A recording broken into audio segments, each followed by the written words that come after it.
Chapter 11. The unexpected arrival of Slagor's vessel, Wolf-Fang, made life even more unpleasant on Skorgel. The crowded living conditions were now worse than ever, with 2 crews crammed into the space designed for 1. And with the crowding came fighting. Scandians weren't used to long hours of inactivity, so they filled their time with drinking and gambling, an almost certain recipe for trouble. When the members of one crew were involved, the disagreements that arose were usually settled quickly and forgotten. But the separate loyalties of the 2 crews inflamed the situation, so that arguments flared, tempers were lost, and, at times, weapons were drawn before Eirik could intervene.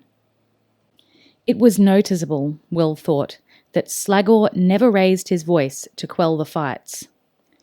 The more he saw of Wolfang's captain, the more he realized that the man had little real authority and commanded minimal respect from the other Scandians. Even his own crew worked for pay, not out of any sense of loyalty. The work for Will and Evelyn had doubled, of course. There was twice as much cooking, serving, and cleaning to be done now, and twice as many Scandians to demand that they take care of any other job that needed doing. But at least they had retained their living space. The lean-to was too cramped for any of the massive Scandians to even consider co-opting it for their own use. That was one compensation for having been captured by giants, Will thought. But it was more than just the fighting and the extra work that had made life miserable for Will and Evelyn. The news of the mysterious Valles vow taken by Ragnak had been devastating for the princess. Her life was now at risk, and the slightest mistake, the slightest incautious word from either of them could mean her death. She pleaded with Will to be careful, to continue to treat her as an equal, as he always had before she told him her real identity.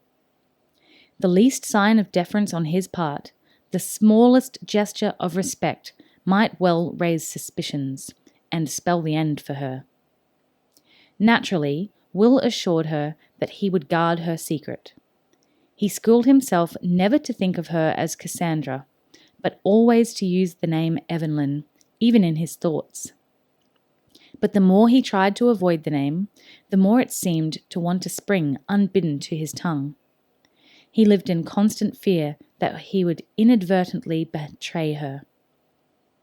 The bad feeling between them, born out of boredom and frustration as much as anything, had melted away in the face of this new and very real danger.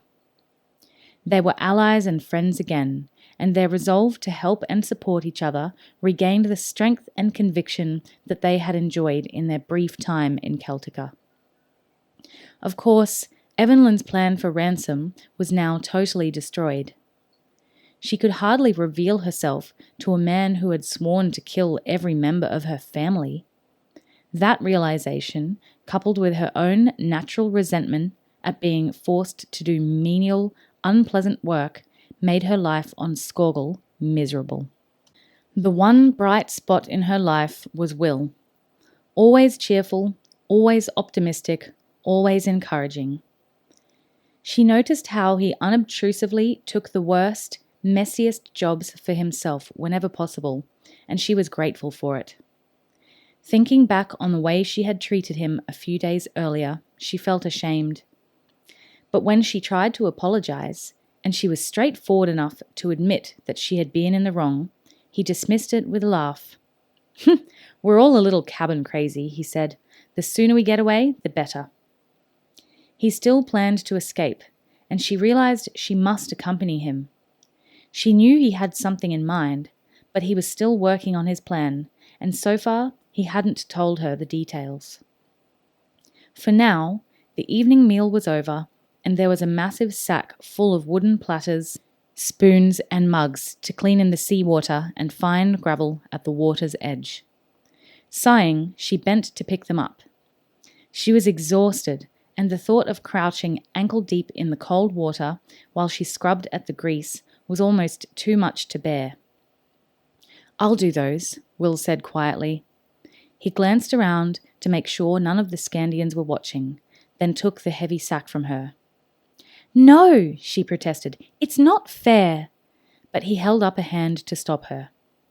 There's something I want to check anyway. This will be good cover, he said. Besides, you've had a couple of bad days. Go and get some rest. He grinned.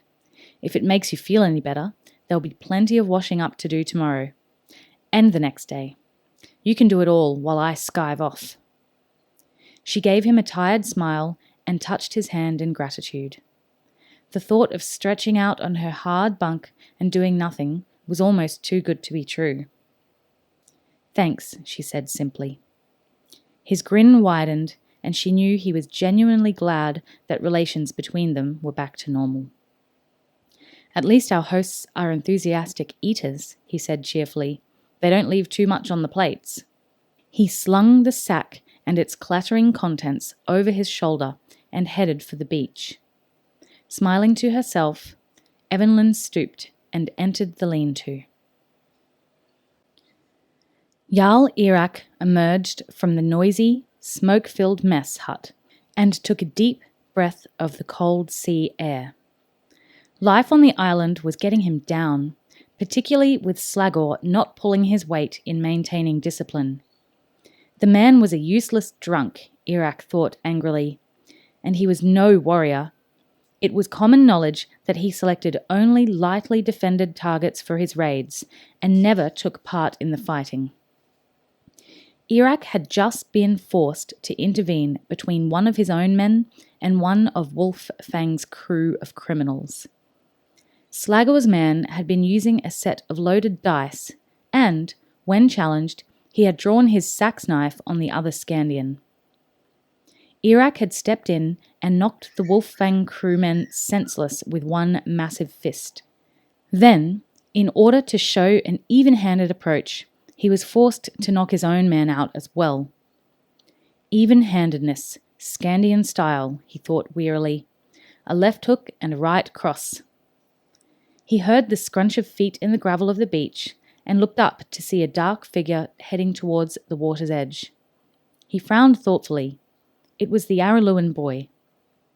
Stealthily, he began to follow the boy.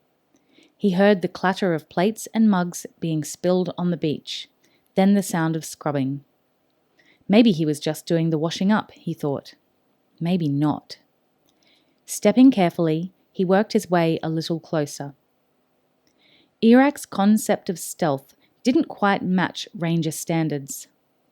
Will was scrubbing the platters when he heard the massively built Scandian approaching. Either that, he thought, or a walrus was beaching itself on the shingle. Turning to look up, he recognized the bulky form of Eirik, made even larger in the darkness by the bearskin cloak he wore against the biting cold of the wind. Uncertainly, Will began to rise from his crouched position, but the Jarl waved him back. Keep up on your work, he said gruffly.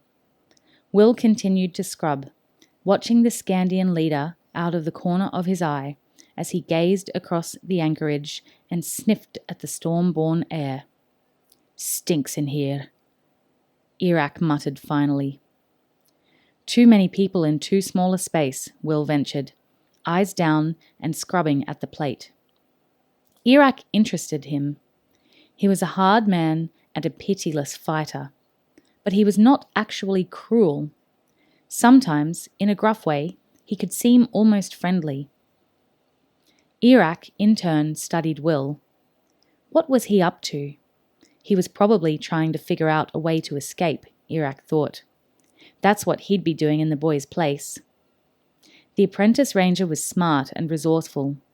He was also determined. Eirik had seen the way he stuck to his grueling exercise program, out running on the beach in fair weather or foul. Once again, he felt that sense of regard for the apprentice ranger and the girl. She'd shown plenty of grit too. The thought of the girl made him frown. Sooner or later, there'd be trouble in that quarter, particularly with Slagor and his men. The crew of Wolffang were a sorry lot. jailbirds and minor criminals for the most part. Good crew wouldn't sign with Slagor. Well, he thought philosophically, if it happened, he'd have to bang a few heads together. He wasn't going to have his authority challenged by a rabble like Slagor's men. The 2 slaves were Eirek's property. They'd be his only profit from this disastrous trip to Araluen, and if anyone tried to damage either one, they'd answer to him. As he had the thought, he tried to tell himself that he was only protecting his investment, but he wasn't sure it was entirely true. Jarl Eirik, the boy said in the darkness, uncertainty in his tone, as he wondered whether he should ask questions of the Scandian leader. Eirik grunted. The sound was non-committal, but Will took it as permission to continue. What was the Valles vow Jarl Slagor spoke of? He asked, trying to sound casual. Eirik frowned at the title. Slagor's no Jarl, he corrected the boy. He's merely a skirl, the captain of a wool ship. I'm sorry, Will said humbly. The last thing he wanted to do was make Eirik angry. Obviously, by referring to Slagor as his equal, Will had risked that. He hesitated, but Eirik's annoyance seemed to have abated, so he asked again. And the Valles vow? He prompted. Eirik belched quietly and leaned to one side so he could scratch his backside. He was sure that Slagor's crew had brought fleas with them into the hut. It was the one discomfort they had not had to bear so far. Cold, damp, smoke and smell, but now they could add fleas. He wished, not for the first time, that Slagor's woolship had gone down in the gales on the storm-white sea. It's a vow, he said unhelpfully, that Ragnok took. Not that he had any cause to, he added. You don't provoke the Valles lightly, not if you have any sense. The Valles? Will asked. Who are they? Eirik looked at the dark form crouched beneath him. He shook his head in wonderment. How ignorant these Araluens were. Never heard of the Valles? What do they teach you in that damp little island of yours? He asked. Will, wisely, said nothing in reply. There were a few moments' silence, then Eirik continued. The Valles, boy, are the 3 gods of vengeance. They take the form of a shark, a bear, and a vulture. He paused to see if that had sunk in. Will felt that this time some comment was required. I see, he said uncertainly. Eirik snorted in derision. I'm sure you don't. Nobody in their right mind ever wants to see the Valles. Nobody in their right mind ever chooses to swear to them either. Will thought about what the Scandian had said. So, a Valles vow is a vow of vengeance then? He asked, and Eirik nodded grimly. Total vengeance, he replied. It's when you hate so badly that you swear to be avenged, not just upon the person who has wronged you, but on every member of his family as well. Every member? Said Will. For a moment, Eirik wondered if there was something behind this line of questioning, but he couldn't see how information like this could help in an escaped attempt, so he continued. Every last one, he told him. It's a death vow, of course, and it's unbreakable. Once it's made, if the person making the vow should ever recant, the Valles will take him and his own family instead of the original victims. They're not the sort of gods you really want any business with, believe me. Again, a small silence. Will wondered if he had continued far enough with his questions, and decided he could try for a little more leeway. Then, if they're so terrible, why would Ragnak... he began, but Eirik cut him off. Because he's mad, he snapped. I told you, only a madman would swear to the Valles. Ragnak has never been too stable. Now, the loss of his son has obviously tipped him over the edge. Eirik made a gesture of disgust. He seemed to tire of the subject of Ragnak and the fearful Valles.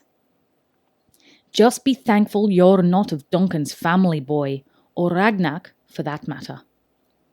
He turned back to where the firelight showed through a dozen cracks and chinks in the hut walls, casting strange, elongated patterns of light onto the wet shingle.